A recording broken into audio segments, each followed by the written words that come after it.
ప్రార్థన. పరిశుద్ధుడా, నీకు వందనములయ్యా. మరొకసారి నీ పాద సన్నిధిలోకి చేరి ఈ ప్రత్యేక దినములలో నీ ప్రేమను కనపరుచు, నీ జననాన్ని గుర్తు చేసుకునే ఈ సందర్భంలో మా ఆధ్యాత్మిక జీవితాలను, అవసరమైన సత్యాలను నేర్చుకొనుటకు సహాయము చేయమని క్రీస్తు నామంలో అడుగుచున్నాను తండ్రి. ఆమెన్. అన్ని సందర్భాలకు కావలసిన అన్ని విషయాలు మనకు పరిశుద్ధ గ్రంథంలో లభ్యమవుతున్నాయి. లూకా సువార్త 2వ అధ్యాయం 1వ వచనం నుండి చదువుతున్నాను. ఆ దినములలో సర్వలోకమునకును రాయవలెనని క్రైస్తవ ఆగస్తు వలన ఆజ్ఞ ఆయనను. ఇది కురేనియా సిరియా దేశమునకు అధిపతి అయ్యున్నప్పుడు జరిగిన మొదటి ప్రజా సంఖ్య. అందరూ ఆ సంఖ్యలో వ్రాయబడిన తమ తమ పట్టణములకు వెళ్ళిరి. యోసేపు దావీదు వంశములోను గోత్రములోను పుట్టినవాడు గనుక తనకు భార్యగా ప్రదానము చేయబడి గర్భవతి అయి ఉండిన మరియతో కూడా ఆ సంఖ్యలో వ్రాయబడుటకు గలిలయలోని నజరేతు నుండి యూదయలోని బెత్లెహేము అనబడు దావీదు ఊరికి వెళ్ళెను.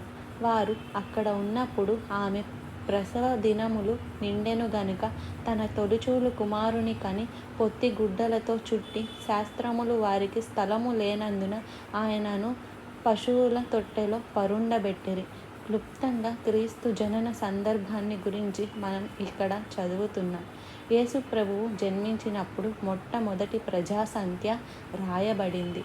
మొట్టమొదటి క్యాలెండర్ లెక్కలు ప్రారంభమైనవి. ఇప్పుడు మనం వెంబడిస్తున్నటువంటి క్యాలెండర్ క్రీస్తు జననము తరువాత ప్రారంభమైనది. క్రీస్తు పూర్వము, ఆ తరువాత క్రీస్తు శకము అన్నట్లుగా ఈరోజు 2024 సంవత్సరాలు మనం క్రీస్తు జన్మదినాన్ని గుర్తు చేసుకుంటున్నాం. ఒక 4 ఇయర్స్ అటు ఇటు లెక్కలు తేడా ఉంటాయి.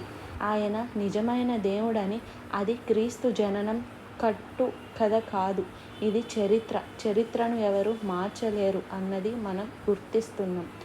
ఇక్కడ దావీదు వంశము నుంచి దావీదు కుమారుడిగా రక్షకుడు వస్తాడు అన్నమాట నెరవేరినట్లు, దావీదు వంశానికి చెందినటువంటి యోసేపు, ఆల్ బెత్లెహేమా, నీవు అల్పమైన దానిని కావు. బెత్లెహేములో నుండి లోక రక్షకుడు ఉద్భవిస్తాడని ఆ రోజు మీకు పాత నిబంధనలో ప్రవచించిన ప్రవచనం నెరవేరునట్లు నజరేతులో ఉన్న యోసేపు మరియలో జనాభా లెక్కల్లో వ్రాయబడటం కోసం నజరేతును నుండి బెత్లెహేముకు వచ్చారు. 150 కిలోమీటర్ల దూరం అది. 150 కిలోమీటర్ల దూరం చూడలాలిగా ఉన్న మరియను ఒక గాడిద మీద కూర్చుండబెట్టుకొని యోసేపు బెత్లెహేముకు తీసుకురావటం అనేది మనం గమనిస్తున్నాం.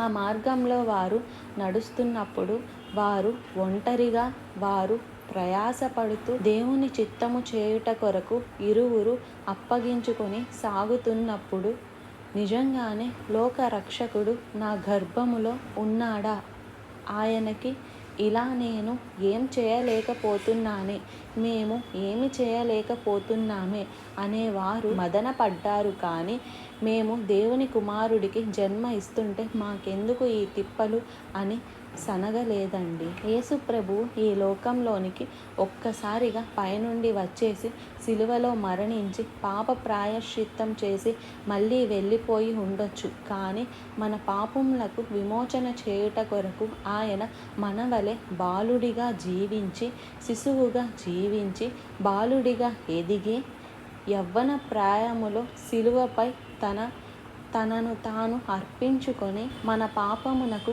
పరిహారాన్ని చేసుకున్నాడు. యేసు ప్రభువు మన పాపముల కొరకు పరిహారం చేయటం ఒక వంతు అయితే, ఆయన ఈ లోకంలో మనం ఎలా జీవించాలి అని శరీరధారిగా ఆయన జీవించి చూపించిన విషయం మరో వంతుగా ఉంది. నిజం, మనం లైఫ్ స్టైల్, మన జీవన విధానం మారాలి, మన ప్రవర్తన మారాలి, మన నడవడిక మారాలి, మన ఆశలు కోరికలు మారాలి.